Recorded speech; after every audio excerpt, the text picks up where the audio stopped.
And thanks for staying with us, everyone. First up, the year-on-year inflation has seen a fall for the fourth month this year to 41.2% in April 2023. This has extended this inflation process since January this year. According to the Ghana Statistical Service, both food inflation and non-food inflation dipped last month. Let's hear more from government statistician Professor Samuel Kobneni. Month-on-month basis, the only division that recorded a deflation for the month of April 2023 was transport, with a deflation of 1.1%. This can be attributed to the consistent downward variation that we see in the prices of diesel and petrol that we started recording sometime in November last year. On a month-on-month basis, the division that recorded the highest rate of inflation was food and non-alcoholic beverages, that recorded a rate of inflation of 4.3% for the month of April 2023. This was followed by health and followed by furnishing, with health recording a month-on-month inflation of 2.9%, followed by furnishing household equipment 2.1% for the month of April 2023. We assess the contributions of the 13 divisions for the overall inflation of 41.2% for the month of April 2023. We continue to see the dominance of food and non-alcoholic beverages in contributing to the overall inflation rate of 41.2%. Specifically, food and non-alcoholic beverages contributed more than 50% of the rate of inflation that was recorded for the month of April 2023. Specifically, the contribution of food and non-alcoholic beverages for the month of April 2023 was 50.9%.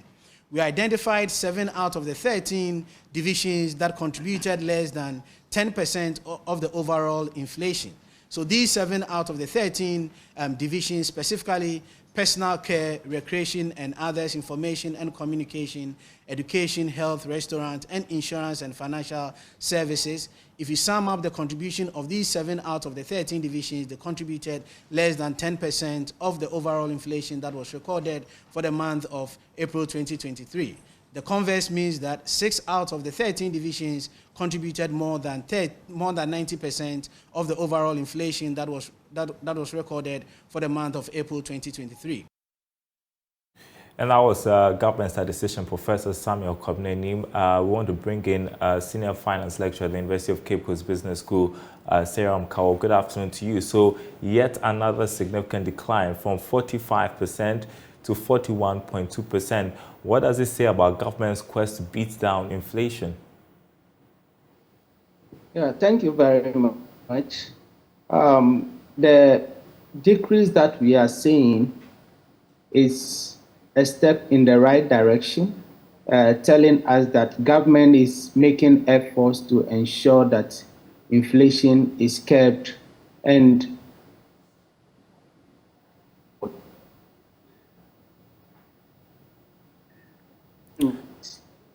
is also invested, and that can only pat government on its back. But this is coming on the heel of we looking at the prices of fuel and transport coming down, and the inflation for the locally produced items are also low.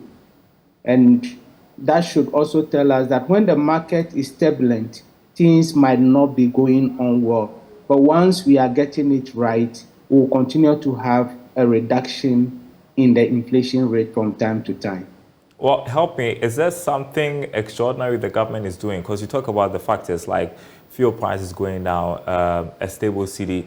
Can we attribute this to anything special the government is doing? I think so far that has been the situation. And you know, the times that we had the going up are periods where we have a lot of imports coming into the country, and so there was a lot of demand during that particular period. A lot of companies are also repatriating their profits out of the country, and so these things during this particular period are no longer so much that we've seen. We've also seen a lot of reduction in the activities at our ports. And so some of these things might have contributed to the reduction that we are having now. Fuel prices have dropped significantly. And once fuel prices drive a lot of the prices that we see on the market, that is contributing to what we are seeing today. What should we be doing now to sustain the gains made, and also as we seek to close an IMF deal this month?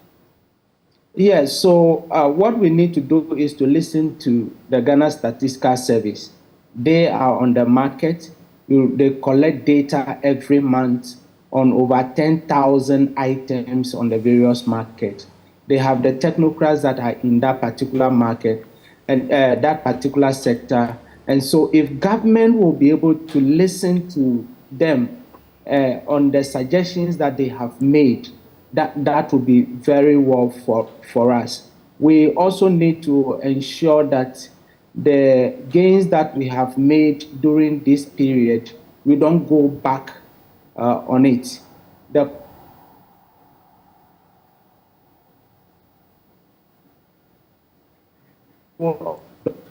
And make sure. Okay, we're losing Daryl Kwawu a bit, but he's been reacting to news that inflation has declined once again to 41.2% in the month of April. Can you hear me, Mr. Kwawu? Yeah, I can hear you now. All right, I just want you to conclude on the point you were making because we lost you a bit. Oh, okay. So I was just making the point that government needs to listen to the Ghana Statistical Service. They need to ensure that the control of the dollar, where not everybody can just trade in the dollar, they maintain it. The control of the dollar account that they have with the various banks are also looked at. The free range that is given to companies to repatriate their profits out of the country,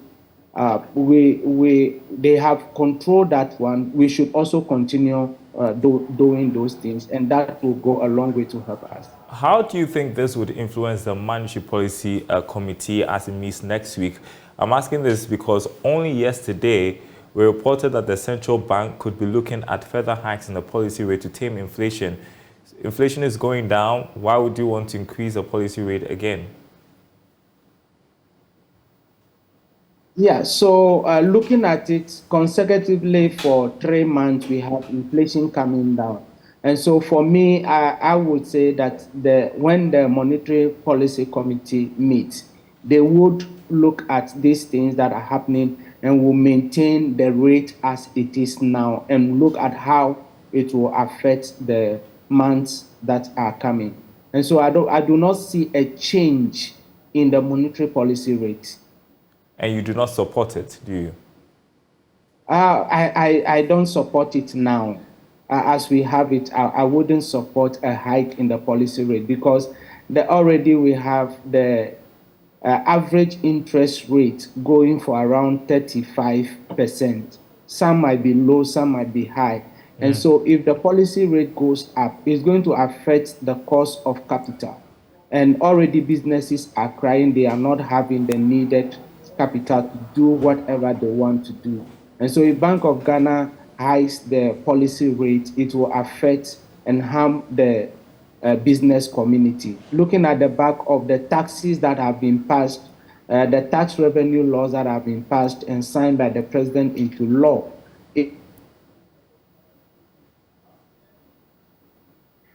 All right, looks like we have lost Daryl Kwawu, but a point is well made. He doesn't support an increase in the policy rate going forward, saying that inflation is being tamed. Thank you so much, Daryl Kwawu, Senior Finance Lecturer at the University of Cape Coast Business School. Now, the Chamber of Fertilizer Ghana is calling for a thorough audit of the Planting for Food and Jobs program. The call follows a media report which said that newly appointed Minister of Food and Agriculture, Brian Echampong, has suspended subsidies enjoyed under the program to ascertain its impact on fertilizer and seed supplied to farmers. Reacting to this, Chief Executive Officer of the Chamber, Prince Adepa, said there must be a review to ensure that fertilizer supplied is affordable and available to farmers. He joins us on Zoom to explain some more. Good afternoon to you, sir. So fertilizer suppliers are one of the main players under the Planting for Food and Jobs program because you supply the farmers. So do you hold the view that the suspension of subsidies under the PFJ is a good move? You're muted.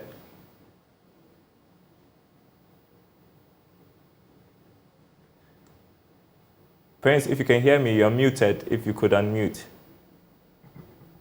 Yeah, can you hear me now? Yes, I can. Yes, so thank you, Daryl. So it is a good move to a large extent, provided we will take advantage of the opportunity that affords us to be able to review the program as it has been, or as it's were, from when it started up to this very moment when there's a call for a review and a restructure of the same.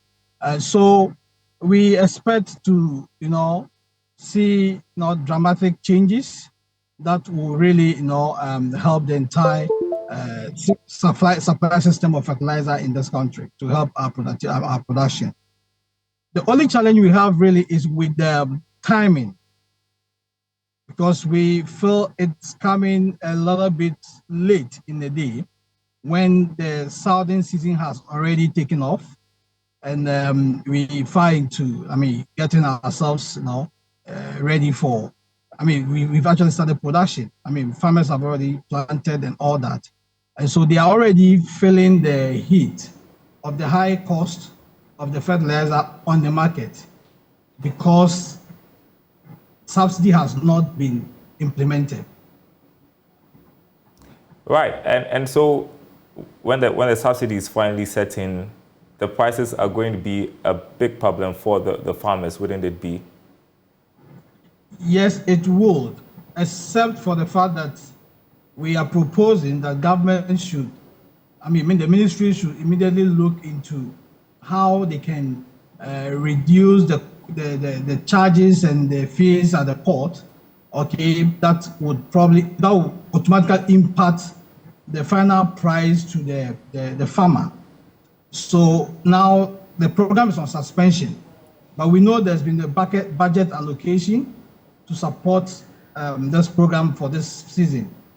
If immediately government can look at specific cases of companies that are bringing in products at this moment when they are now looking into restructuring and offer some concessions in terms of the rates that, the fees that are paid at the port, and possibly look into giving some concessions, that would be helpful because ultimately it will impact on the final cost of a bag to the farmer.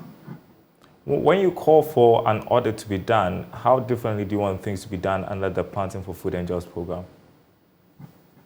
Yeah, so we need to learn from our mistakes, from where we started off. So PFJ has run for a number of years.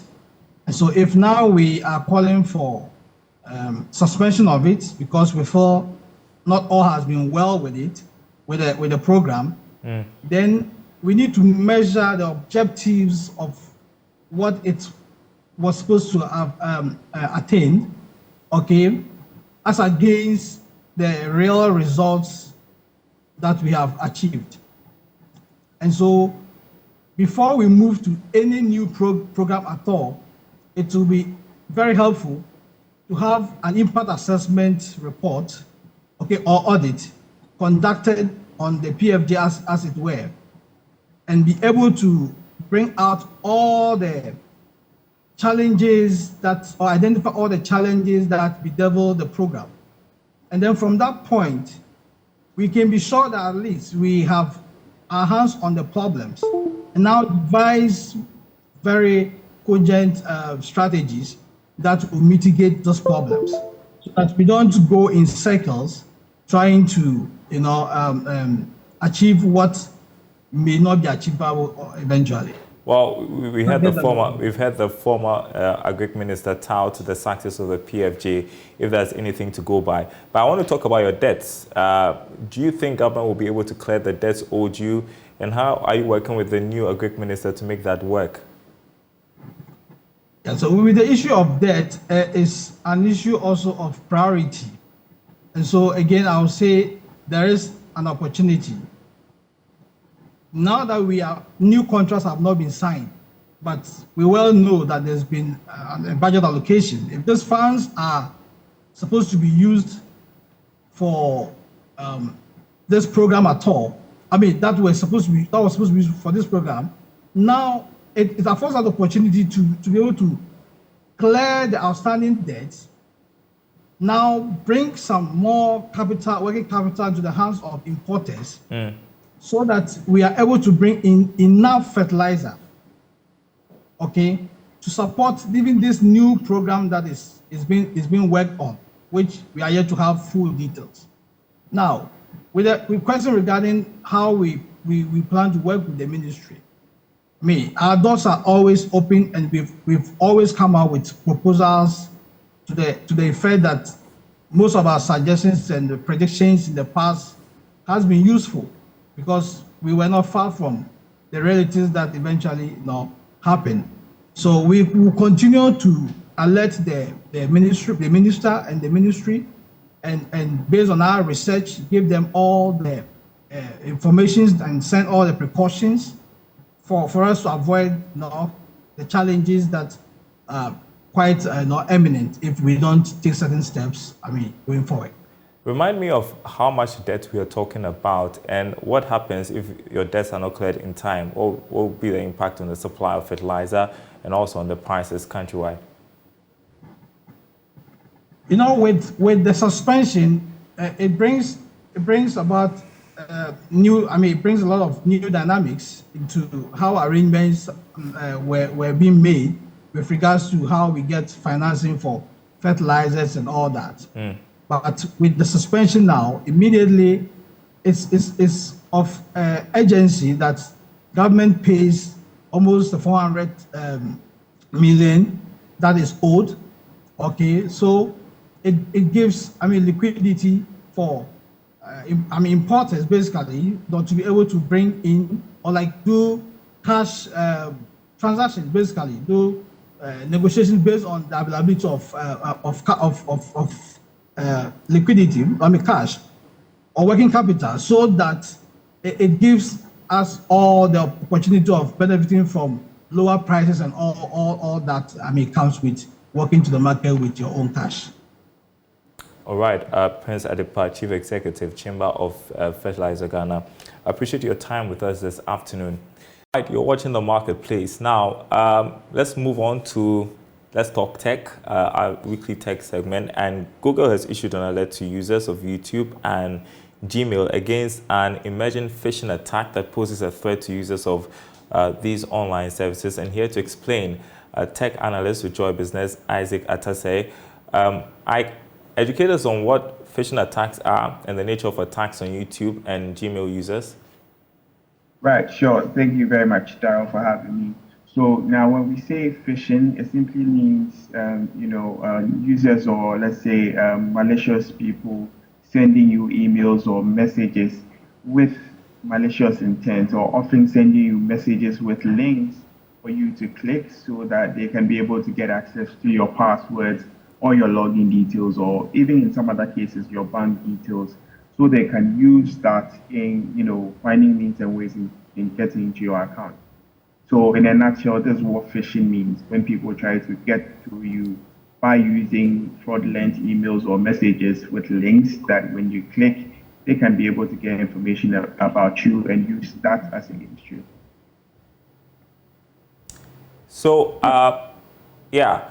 what is Google recommending that users do right now?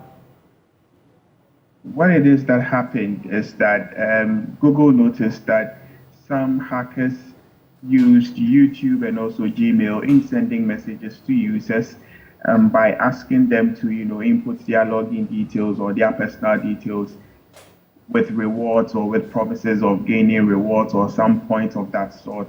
And this is what Google cautioned its users about in the past few weeks. And if you also realize, this has a trickle-down effect, because a lot of people use YouTube, a lot of people use Gmail as well, especially for businesses. So if we open it up, we realize that the threat is not only for users or individual users, let me put it that way, but also for businesses and all other users that log on to Gmail and YouTube. We all know how wide the reach YouTube and Gmail is. A lot of company email sits on the Gmail platform, and so if there's any attack of this sort through Gmail or YouTube, definitely it could also affect companies as well. So we'll notice that, or you'll notice that in the past week, a lot of businesses, even the cybersecurity, has issued a notice cautioning people to be very careful with how they respond to emails, to links that are sent to them by unknown users or by unknown email accounts or accounts that they are not very sure of. So a lot of the time, these accounts come disguised. It may look like the original, but not may necessarily be the original. So you may find out, let's say, for instance, if you have, let's say, Daryl.com, you find a Daryl with a little c at the end of .com, and which, if you don't take, particular attention, or you don't pay particular attention, you may think, oh, this is coming from the website we all know, Daryl.com, and as soon as you click, it sends you to a landing page where it sort of opens you up because they're able to get all the information they need from you and use that in hacking your devices. Now, the threat, and I want to focus on businesses, is that now if we all on one network and I do this, the danger is that it has the potential to affect the whole network or the whole system of the business. So once an attacker or once a hacker gets to me, that person will be able to get to my business as well because I'm using the business network, I'm using the business internet of that sort. So it's easy for the person to also penetrate into the business network as well. So in a nutshell, this is what YouTube has been saying, this is what Gmail has been saying, that be careful when you receive emails asking you to click on links, emails that actually look like that of YouTube and Google with a no reply account, and also some of other Gmail and Google's helpline accounts. Be careful. Check online to see if there's any issue or there's any notice on the official website of these companies before you click these links, because it could be malicious, it could be dangerous. Okay, some of the things to be on the lookout for. The subject could be an online reward program. Congratulations, you're a lucky Google user. Every 10 millionth search is reached worldwide, we will proclaim a lucky user to send out a thank you gift to your lucky user. I mean, those are very enticing things that people are usually attracted to when they go online. How else can you keep safe online? Individual, business, any advice for our audience this afternoon? So I'll put it this way. Now, how to detect a phishing link? One of the easiest and simple ways that you can detect a phishing link is for you to look out for the S at the end of the HTTPS.